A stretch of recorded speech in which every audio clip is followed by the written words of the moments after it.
de la lección Castigo Retributivo. Nuestro texto inicial se encuentra en el libro de Job, capítulo 11, verso 7. ¿Descubrirás tú los secretos de Dios? ¿Llegarás tú a la perfección del Todopoderoso? El problema del sufrimiento humano continúa atemorizando a la humanidad. Vemos personas buenas que sufren tragedias y pareciera que personas malas no reciben castigos en esta vida. Hace años se publicó un libro titulado ¿Por qué cosas malas ocurren a personas buenas? Fue un intento más a lo largo de milenios de encontrar una respuesta satisfactoria a ese problema. Nunca la encontraron. Muchos otros pensadores han escrito de su lucha para llegar a entender algo del sufrimiento humano, pero no parecen haber encontrado respuestas correctas. Este asunto, por supuesto, es el tema del libro de Job, y en él seguiremos explorando por qué incluso personas buenas como Job sufren en este mundo. La diferencia vital entre el libro de Job y los otros que se escribieron sobre esto es que Job no está basado en las perspectivas humanas del sufrimiento, aunque tenemos bastante en este libro, sino más bien por estar en la Biblia nos presentan la perspectiva de Dios. Ahora veremos más acerca de los discursos de estos hombres que se acercaron a Job en su miseria. ¿Qué podemos aprender de sus errores mientras tratan de resolver el problema del dolor? Como si escuchar un sermón de Elifaz no fuera suficiente, Job recibió otro de Bildad, quien dijo algo similar. Bildad fue más rudo y severo hacia Job. Le dijo: tus hijos pecaron contra Dios, Él les dio lo que merecían. Es irónico porque el primer capítulo de Job deja bien en claro que Job ofrecía sacrificios en favor de sus hijos mientras vivían, en caso de que ellos hubieran pecado, pero las palabras de Bildad revelan un legalismo áspero y retributivo. Peor aún, Bildad habla de este modo en su intento de defender el carácter de Dios y expresa: nosotros nacimos ayer y nada sabemos, nuestros días en este mundo son como una sombra pasajera. Los hombres impíos ponen sus esperanzas en cosas terrenales y confían en algo que no es más firme que una tela de araña. Tal vez el problema mayor es que Bildad está presentando solo un aspecto del carácter de Dios. Es como considerar un solo lado de una moneda. Algunos se enfocan solo en la ley, la justicia y la obediencia, y por el otro lado otros se concentran en la gracia, el perdón y la sustitución. Cualquiera de estos énfasis por separado generalmente conduce a un cuadro distorsionado de Dios y de la verdad. Vemos un problema similar aquí. Siempre deberíamos procurar el equilibrio correcto entre la ley y la gracia en nuestra teología y en nuestro trato con los demás, y si hemos de equivocarnos de un lado, que sea del lado de la compasión y amor divinos. Más adelante en el libro de Job leemos: ¿descubrirás tú los secretos de Dios? ¿Llegarás tú a la perfección del Todopoderoso? Es más alta que los cielos, ¿qué harás? Es más profunda que el Seol, ¿cómo la conocerás? Su dimensión es más extensa que la tierra y más ancha que el mar. Estas palabras expresan el hecho de que no conocemos mucho acerca de Dios y que todos nuestros esfuerzos por conocerlo añadirán muy poco. Es interesante que uno de los filósofos del siglo XX, Richard Rorty, alegaba que nunca conoceremos la realidad y la verdad, así que deberíamos renunciar a tal intento. En lugar de tratar de comprender la realidad, afirma Rorty, todo lo que podemos hacer es conformarnos con ella. ¡Qué notable! 2600 años de tradición filosófica occidental culminan en esta expresión de derrota. Si toda nuestra búsqueda nos deja en la oscuridad acerca de la naturaleza de la realidad en la que vivimos, entonces ¿quién, buscando, comprenderá al Creador que hizo la realidad y es mayor que ella?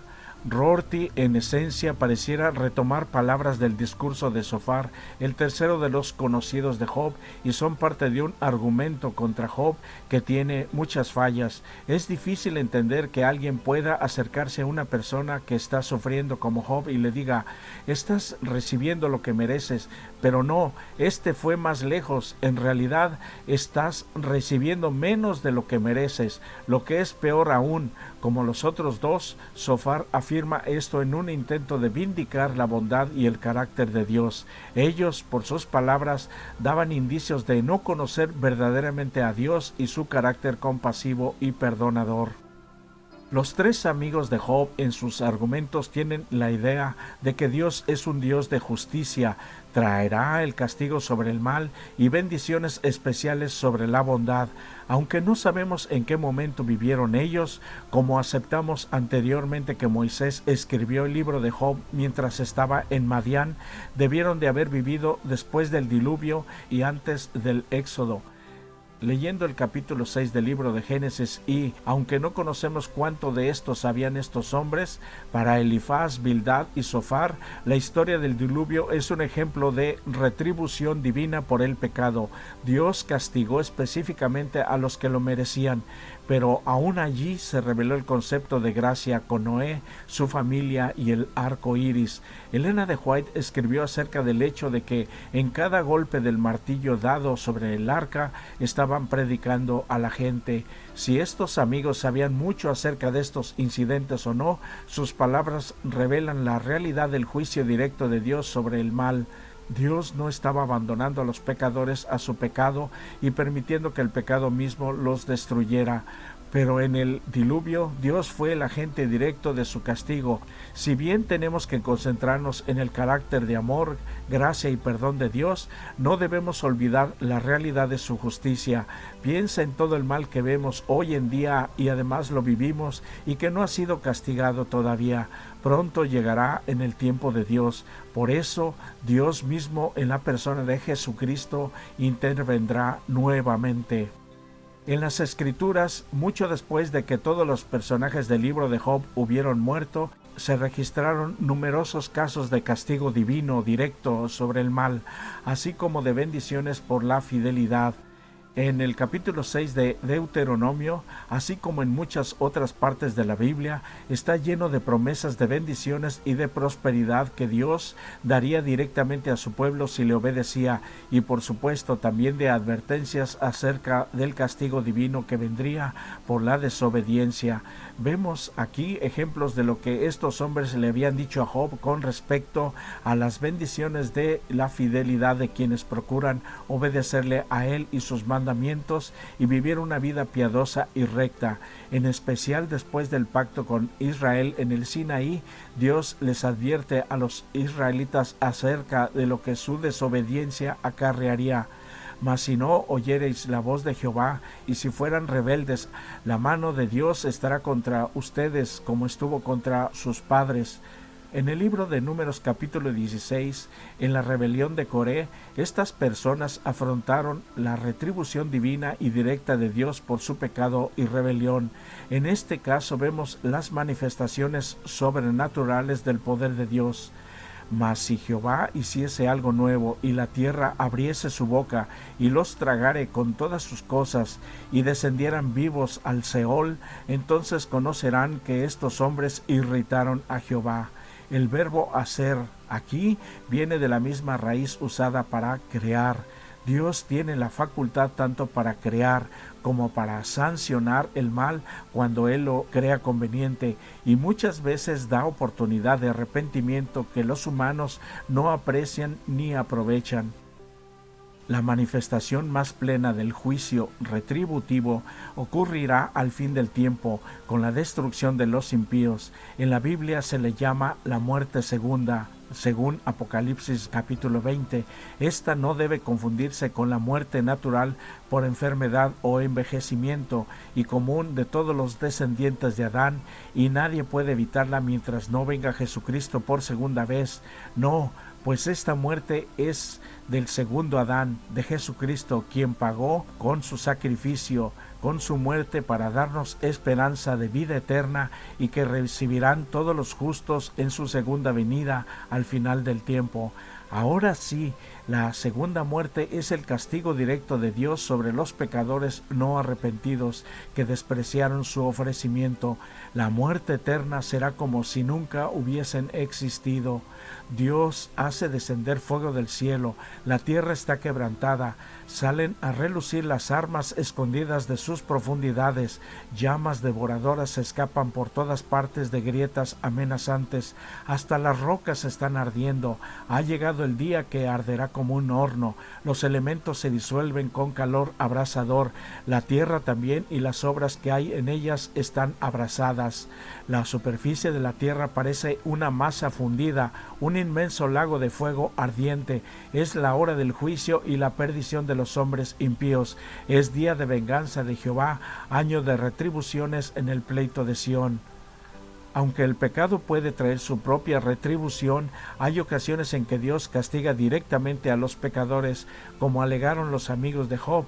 Es cierto que todo sufrimiento en este mundo ha surgido por el pecado, pero no es cierto que todo el sufrimiento sea un castigo de Dios por el pecado. Ese no era el caso de Job, ni lo es en la mayoría de muchos casos.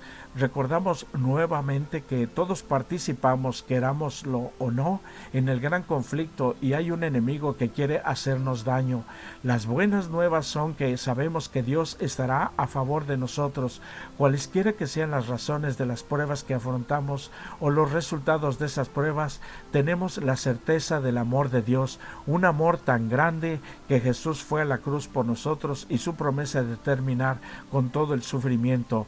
La mejor manera de acercarnos a una persona que sufre, sea o no culpable, es llevarlos a la luz del conocimiento divino y sus promesas de que todo el mal acabará algún día, y mientras consolarnos con las bendiciones que instantáneamente podemos recibir al abrir nuestro corazón a Jesucristo y la salvación que nos ofrece ahora mismo, y su paz entonces descansará en nuestras vidas.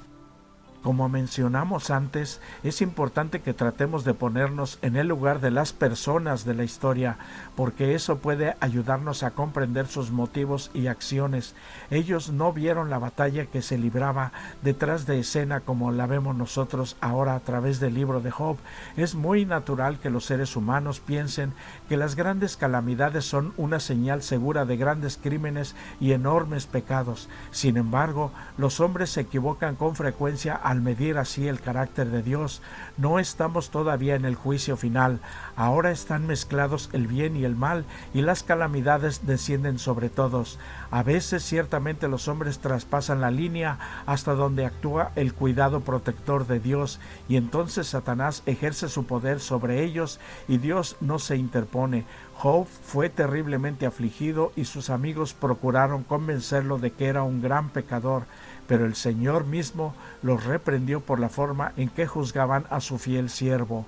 Más de las veces no comprendemos plenamente las razones del sufrimiento humano. Entonces, este conocimiento que tenemos ahora debería ayudarnos a ser más compasivos con los que sufren y dar gracias al cielo que hay esperanza aún para el pecador más empedernido, cuando por nuestra ayuda lo llevamos a Dios y Él, reconociendo su mal, se arrepiente y abre su vida a Dios. Esto es lo mejor que el ser humano puede experimentar, te lo aseguro. Yo lo he visto muchas veces. Por eso hoy es un nuevo día de oportunidad para acercarnos a Jesús y contarle todas nuestras penas y dolor, y por la fe sabemos que a nadie rechaza y además nos recibe como hijos e hijas de Dios. Que el Señor Jesús te bendiga.